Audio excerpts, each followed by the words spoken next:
జనగామ జిల్లా పాలకుర్తిలోని కడవెండిలో దివంగత మావోయిస్టు నేత రేణుక సంస్మరణ సభను ఘనంగా నిర్వహించారు.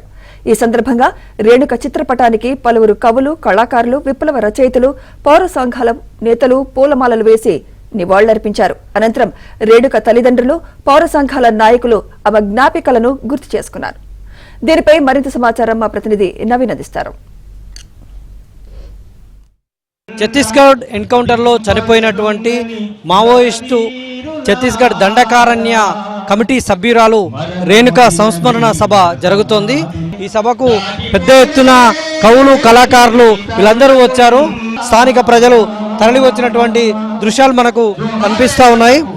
చెప్పండి సార్, ఈ రేణుక సంస్మరణ సభ జరుగుతోంది. మీరు పెద్ద సుదూర ప్రాంతాల నుంచి ప్రజలు పెద్ద సంఖ్యలో తరలి వచ్చారు. ఏం చెప్తారు సార్? ఇదిగో ఇవాళ సరిగ్గా వారం క్రితం రేణుక శవమై వచ్చింది.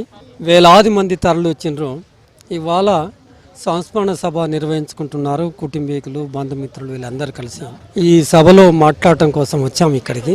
రాజ్యం ఏం చేస్తుంది అనే విషయాలను మేము ఇక్కడ ప్రస్తావిస్తాం. ఇవాళ నిజానికి బీజేపీకి ఒక పరిణతి చెందిన రాజకీయాలు అంటూ లేవు. అది ఉంటాయని కూడా ఎక్స్పెక్ట్ చేయటానికి లేదు.